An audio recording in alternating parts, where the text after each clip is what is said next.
சிவதந்தை தந்த வரதான நினைவின் பிராப்தி. மேனிஃபெஸ்டேஷன் ஆஃப் திஸ் டே.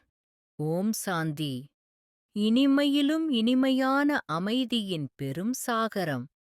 எல்லையற்ற சிவபரமாத்ம தந்தை அன்பு கடலில் மூழ்கி அமைதியின் மடியில் ஆனந்தமாக இருக்கின்றேன்.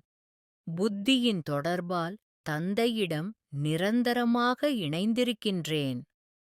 நடக்கும் நாடகத்தின் முடிவும் எனது விசேஷ பாகமும் முடிவடைவதை புத்தியில் நன்றாக பதிய வைக்கின்றேன். சிருஷ்டி சக்கரத்தின் புதியதோர் சுழற்சி முறையையும் நெருக்கத்தில் வந்தது. சிருஷ்டி முழுமையாக தூய்மையாக்குவதற்காக என் தந்தை பரந்தாம வீட்டிலிருந்து வந்துள்ளீர்கள். ஞானக் கடலின் அதிர்வலைகள் பிரபாவத்தில் சிருஷ்டி இரகசியங்கள் புரிந்து கொள்ளும் திவ்ய புத்தியை தந்திருக்கின்றீர்கள். இறுதி நிலையின் இனிமை நிறைந்த ஆத்மாவாக தந்தை வீடு அழைத்துச் செல்லும் வேளையை திவ்ய திருஷ்டியால் காணச் செய்விக்கிறீர்கள். பதீதர்களுடன் சந்திப்பு சமயம் கண்டறியும் சக்தியாலும் கருணை உள்ளத்தாலும் நலமும் நன்மையும் பெற்றுக்கொள்ளட்டும் என்கின்ற சுபபாவனை, சுப எண்ணங்களை உள்ளுணர்வால் உருவாக்கிக் கொள்ளும் மனநிலையை பெற்றுக் கொண்டுள்ளேன்.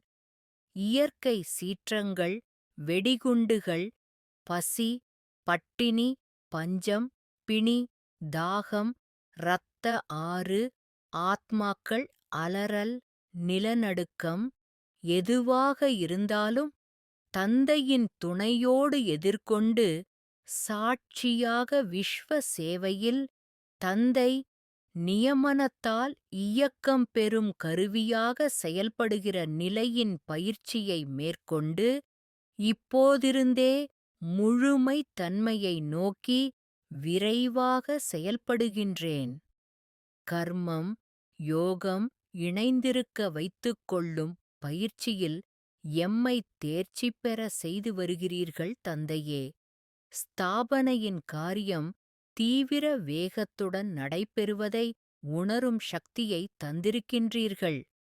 அனைத்து சகோதர ஆத்மாக்களுக்கும் மூதாதையர் என்பதை நினைவில் உறுதிப்படுத்தி எனது கர்மங்களை செய்து வருகின்றேன்.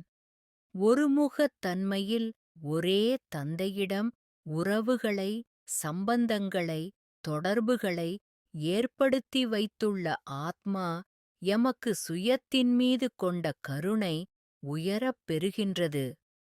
முக்கால வரதானங்களுக்கும் நன்றி பாபா. நல்லது. சிவதந்தை ஞான வைரத்துளிகள். இனிமையான குழந்தைகளே, இப்போது நாடகம் முடிவடைகின்றது. வீட்டுக்கு திரும்பிச் செல்ல வேண்டும். கலியுக கடைசிக்கு பிறகு சத்யுகம் மறுபடியும் வரும். அதிக பக்தி செய்து அநேக கோவில்கள் கட்டி பணம் செலவழித்தாயிற்று. அடி வாங்கி வாங்கி சதோபிரதான ஆத்மா தமோபிரதானமாக ஆகிவிட்டது. தமோபிரதானமாக ஆகி விட்ட காரணத்தால் தான் துக்கம் அடைந்துள்ளது. டிராமாவில் அனைவருக்கும் என்ன பாகம் உள்ளதோ முடிவடைகின்றது. புதிதாக சக்கரம் சுற்ற ஆரம்பமாகின்றது. பாரதமோ அவினாஷி கண்டம். பாபாவும் இங்கே தான் வருகிறார். மற்ற அனைத்து கண்டங்களும் அழிந்து போகும். பழைய உலகம் அழிந்ததென்றால் பத்தியும் முடிந்தது. ஞானக்கடலாகிய பாபா வருவதே ஒரு தடவைதான் புதிய உலகின் ஸ்தாபனை மற்றும் பழைய உலகின் விநாசம் செய்ய வேண்டிய சமயத்தில். புதிய உலகத்திற்கான புதிய ஞானம். புதிய உலகம் ஸ்தாபனை ஆகின்றது. ஸ்தாபனை செய்பவர் பாபா.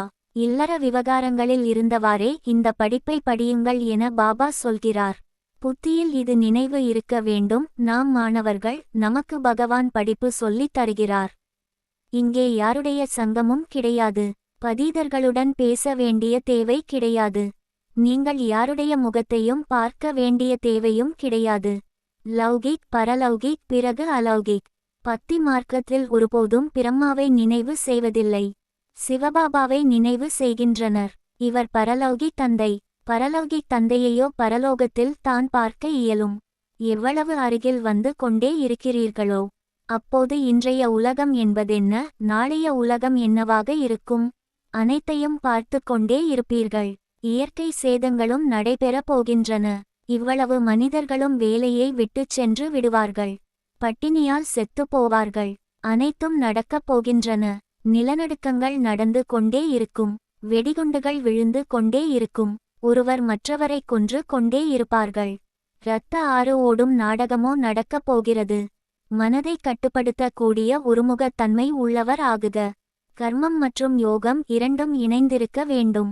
இணைந்த நிலையில் இருக்க வேண்டும். அப்போது ஸ்தாபனையின் காரியம் தீவிர வேகத்துடன் நடைபெறும். நல்லது. மன்மனாபவ. தன்னை ஆத்மா என உணர்ந்து ஆத்மாவின் தந்தையான பரமாத்மாவை அன்போடு நினைவு செய்தால் ஆத்மாவில் இருக்கும் 63 ஜென்மங்களின் பாவ கர்மங்கள் அழிந்து போகின்றன. ஓம் சாந்தி.